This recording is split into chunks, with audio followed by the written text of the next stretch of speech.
Je suis trop contente aujourd'hui, je suis de bonne humeur, vous savez pourquoi? Parce que je n'ai pas eu cours, donc j'ai le temps de vous filmer une vidéo. Je suis joie.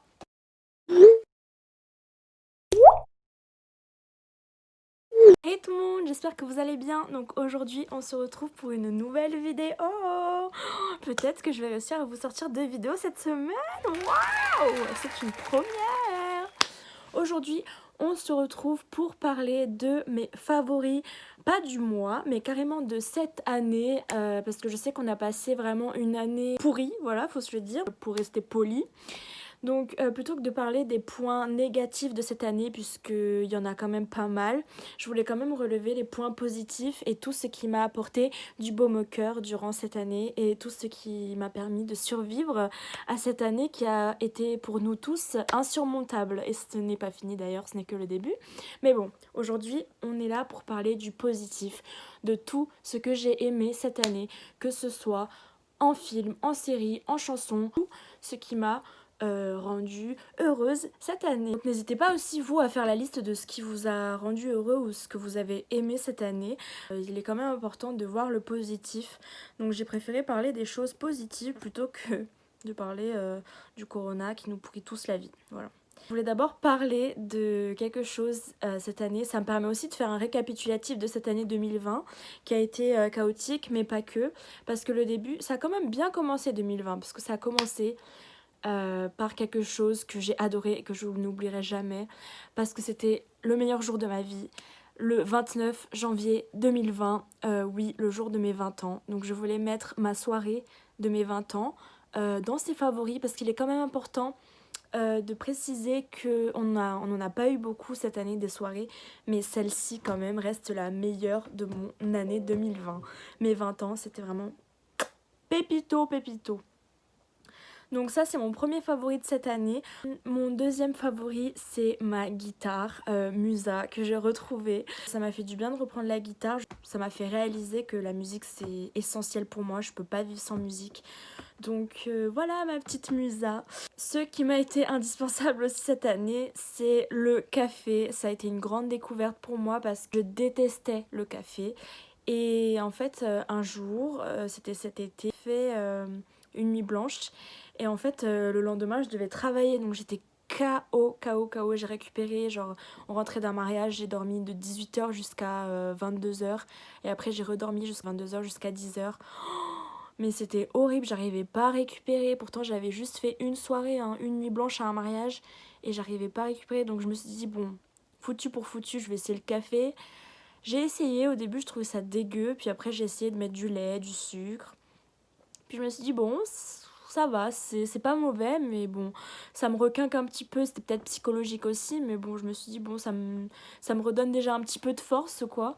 Et du coup, j'ai commencé à en boire le matin, et puis c'est devenu une habitude, et maintenant, je peux plus m'en passer, surtout en ce moment. On enchaîne avec les cours, j'en bois pas mal, avec mon père surtout. D'ailleurs, je ne suis jamais sans mon petit café. Il faut savoir que je carbure que à ça. C'est du déca, hein, je vous rassure. Et donc ensuite maintenant on va passer à la catégorie applications, puisque cette année j'ai découvert ou redécouvert certaines applications que j'adore, dont je ne peux plus me passer. La première, évidemment, je suis une accro inconditionnelle à TikTok.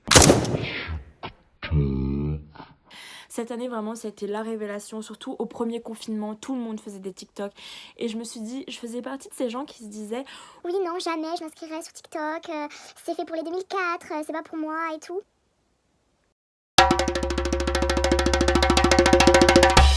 Du coup, je me suis inscrite sur TikTok et en fait, j'étais déjà inscrite depuis longtemps sur TikTok, mais j'avais fait genre 3 TikTok et c'était avec des transitions nulles en plus, c'était avec des petits montages et tout, ça me plaisait pas trop.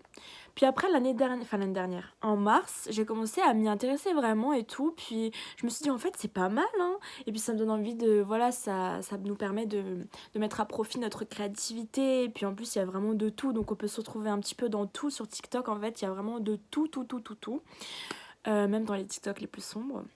Bref, donc du coup TikTok, d'ailleurs n'hésitez pas à aller me suivre sur TikTok, je vous mets mon TikTok ici et en barre d'infos, je parle vraiment comme une youtubeuse, mais bon, que voulez-vous, faut bien se faire de la pub, hein. Ensuite, la deuxième application que j'ai adorée cette année, c'est un jeu qui s'appelle Among Us et que pour le coup j'ai découvert pendant ce deuxième confinement. Je joue très souvent avec mes amis à Among Us, si vous connaissez pas mais ça m'étonnerait. C'est un jeu assez connu quand même. C'est un jeu où c'est comme le loup-garou en fait. Et moi, ce genre de jeu, j'adore, j'aime trop. Je suis devenue vraiment accro. En fait, c'est comme le loup-garou. Le principe, c'est que on est des petits cosmonautes, ou je sais pas vraiment ce que c'est. On est tous dans un vaisseau spatial et il y a deux équipes. Il y a les crewmates et il y a un ou deux imposteurs. Ça peut varier, ça peut aller de 1 à 3 imposteurs selon le nombre de joueurs. Mais en gros, c'est comme les villageois et les loups-garous. Donc les imposteurs, ils doivent tuer les crewmates sans que les autres s'en rendent compte. Sans coup, il y a des moments de vote et tout où on doit voter pour qui est l'imposteur selon nous, etc. Bref, il y a sûrement des gens qui l'expliqueront mieux que moi, mais je pense que vous savez de quoi je parle. C'est un jeu assez connu quand même. Donc franchement, essayez. Surtout pendant le confinement, c'est quelque chose qui occupe beaucoup. Et puis c'est un jeu assez convivial pour jouer entre amis. Franchement, c'est hyper fun.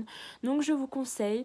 Pour la troisième application, c'est aussi un jeu. On n'a pas beaucoup joué comme Among Us, mais c'est aussi rigolo. Si vous voulez jouer avec vos amis, c'est Vacarme. Si vous voulez créer des problèmes, des tensions, des conflits entre vos amis, je sais pas pourquoi je parle avec cet accent. Franchement, c'est hyper drôle. Combien de fois on s'est disputé et tout parce qu'on n'était pas d'accord sur Vacarme.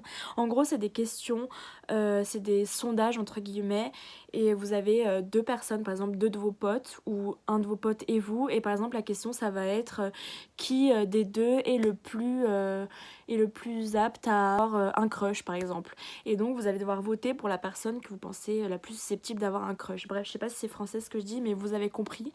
Et en gros, c'est plein de questions comme ça qui réunissent deux ou trois personnes, ou alors qui est focus sur une personne, et vous devez répondre. Et ça crée vraiment des conflits, des problèmes et tout. C'est vraiment trop cool, donc allez-y, je vous conseille. Ensuite, dans la catégorie films et séries, pas beaucoup regardé de films et de séries cette année, Covid oblige, mais bon, on a dit qu'on parlait pas de ça. Mais cette année, j'ai vu un film au cinéma, ça devait être le seul d'ailleurs que j'ai vu cette année au cinéma.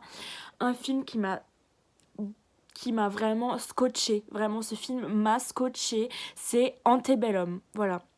C'est vraiment, regardez-le parce que c'est un film comme je les aime, vraiment. Un film avec des rebondissements, un plot twist, mais genre vraiment de fou malade. Ce genre de film qui te retourne le cerveau. C'est le même réalisateur que Get Out et Us qu'il a créé. Donc vous voyez un peu le genre de film un peu psychologique et tout, qui va te blow mind et tout. Enfin bref, regardez-le. Franchement, il est vraiment pas mal. Ensuite, pour ce qui est des séries, en ce moment, je regarde une série que j'aime beaucoup, j'adore. C'est ma soeur qui me l'a conseillé parce que je connaissais déjà avant, j'en avais entendu parler, je connaissais de nom. J'avais regardé une première fois, mais je m'étais endormie devant, donc après j'ai réessayé pendant ce confinement, je m'y suis remise. Ma soeur elle m'a dit oui, mais vas-y, regarde et tout, c'est trop bien. C'est Las Chicas del Cable. Les Demoiselles du téléphone en français. Franchement, cette série aussi. Moi, en fait, il faut savoir que j'aime pas les séries et les films où c'est mou, où il se passe rien, où il faut attendre 8 épisodes avant qu'il se passe un truc, où il faut attendre 3 saisons avant que l'action commence. Moi, j'aime les séries et les films où l'action, elle commence dès le début, où il y a des rebondissements dès le début. Et franchement, avec Antebellum, avec tout ce que je regarde, en fait, tout ce que j'ai adoré, c'est quand soit on rentre direct dans le vif du sujet, ou soit le dénouement, il met pas trop de temps à se faire et tout. Parce que genre, j'ai horreur d'attendre genre 1 heure et demie dans un film pour attendre que ça se passe, ou genre attendre 3 saisons pour attendre qu'il y ait des actions qui se passent. Bref, et du coup, dans Les Demoiselles du téléphone, c'est une série qui te chamboule tout, mais vraiment, c'est l'ascenseur émotionnel. Tu t'attaches à des personnages, puis au final, non, c'est fini, c'est fini. Il faut s'attacher à personne dans cette série, vraiment. Ne vous attachez à personne. Vraiment, bref, vraiment, j'ai pas encore fini la série, mais en tout cas, je l'aime beaucoup. Une série aussi que j'ai regardée cette année, je pense qu'on l'a tous regardée, c'est Emily in Paris. C'est une série un peu plus légère, enfin, totalement légère en fait. Si vous voulez juste regarder quelque chose, vous poser et faire passer le temps, regarder quelque chose sans forcément vous prendre la tête et tout. Franchement, regardez Emily in Paris, ça met de super bonne humeur. En plus, hyper good vibes et tout, même si c'est très très très cliché. C'est vraiment vraiment cliché, mais c'est ça qui est drôle en fait. Mais vraiment c'est une série très très légère et ça se regarde hyper facilement et surtout très rapidement parce que les épisodes ils durent que 20 minutes. Mais franchement en une journée c'est torché quoi. Ensuite c'est un classique, mais du coup la saga Harry Potter, ça de toute manière c'est une tradition. À chaque confinement, à chaque fois que j'ai un coup de mou ou que j'ai envie de tuer le temps, je me refais la saga Harry Potter. Ça je pense que je ne m'en lasserai jamais. J'aime trop cet univers, j'adore les personnages, j'aime tout. Dites-moi quel est votre personnage préféré et quelle est votre maison dans Harry Potter. Moi c'est Serpentard et mon personnage préféré, j'en ai plusieurs, mais ils meurent tous, vous-même vous savez. Le premier, Sirius Black, dans mon cœur à jamais, à vie, à mort. Lupin aussi, j'adore le duo Sirius Black et Professeur Lupin, mais les deux ils meurent. Donc voilà. Donc voilà, il y a plein de personnages que j'adore comme ça. Luna Lovegood aussi, je l'aime beaucoup. Elle est un petit peu perchée, elle me rappelle un peu moi parfois.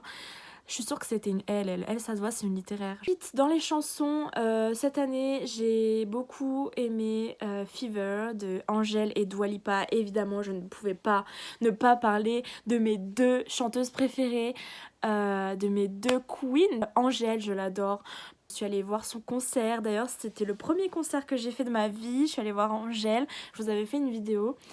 Et Dua Lipa, genre juste le mélange des deux, c'est waouh, mais j'adore vraiment cette chanson, elle me met de trop bonne humeur. C'est celle que j'écoute sous la douche, je danse, je lâche mes meilleures danses dessus. Franchement elle met de trop bonne humeur, surtout le matin. Chanson suivante que j'ai adorée cette année, c'est évidemment une chanson du nouvel album de Ariana Grande. Petite unpopular opinion, je pense que je ne suis pas la seule à penser ça, mais son nouvel album, je trouve que il n'est pas ouf, voilà, je suis désolée de dire ça pour ceux qui l'ont adoré, mais moi à part quelques chansons, je trouve que c'était pas son meilleur album. Après je vais pas cracher sur son travail, vraiment c'est une superbe chanteuse et tout, franchement j'adore ce qu'elle fait, mais c'est pas celui que j'ai préféré. Après il n'empêche que j'ai quand même adoré certaines de ses nouvelles chansons dans son album, comme par exemple Positions, Point of View, les plus connus en gros je les adore, mais il y en a où j'ai pas vraiment accroché. Donc la chanson que j'ai adorée, donc du coup c'est Positions. Je ne m'en lasse pas, j'en l'entends partout sur les réseaux sociaux, à la télé, partout. Franchement j'adore. La dernière chanson que j'ai adorée cette année, je pense que vous vous en doutez parce que je voulais jouer à la guitare, c'est Coffee for Your Head que j'ai découvert durant le premier confinement sur TikTok, et ensuite j'ai commencé à l'écouter comme ça, genre de manière random et tout dans les transports et même chez moi ou quoi, et je l'ai adorée. J'aime beaucoup cette chanson, elle est hyper douce, hyper apaisante, je l'écoutais avant de dormir et c'est devenu ma berceuse pendant au moins pendant un bon moment, et même encore aujourd'hui je l'écoute parfois et j'aime beaucoup la chanter et la jouer à la guitare. Dernier favori, je voulais vous parler d'une marque que j'adore, j'aime trop ce qu'ils font, c'est Graphea. Donc c'est une marque de maroquinerie, enfin de sac, il me semble que c'est anglais je crois, c'est une marque anglaise et j'adore leur sac, j'aime trop. J'en ai commandé un pour Noël d'ailleurs, je vous le montrerai, je vous ferai une vidéo ce que j'ai eu pour Noël, mais je l'ai commandé pour Noël. J'ai commandé ce sac à dos là et franchement j'aime trop ce qu'ils font. En fait ils font des sacs à dos, des porte-monnaies, des sacs de ville, des sacs à main, et j'aime trop le modèle, ils ont l'air hyper quali, vraiment trop beau. Il y en a vraiment pour tous les goûts, il y a toutes les sortes de sacs possibles, toutes les couleurs, donc franchement il y en a vraiment pour tous les goûts quoi. La vidéo est maintenant terminée. Certes il n'y a pas eu beaucoup de choses que j'ai adoré cette année, mais c'est déjà pas mal. On en tire déjà du positif de cette année qui est catastrophique. Dites-moi vous ce que vous avez aimé cette année, que ce soit dans n'importe quelle catégorie. Donc je vous fais de très gros bisous, prenez soin de vous et on va y arriver ensemble, je vous le promets, ça ira mieux. Je vous retrouve très vite pour une prochaine vidéo, bye.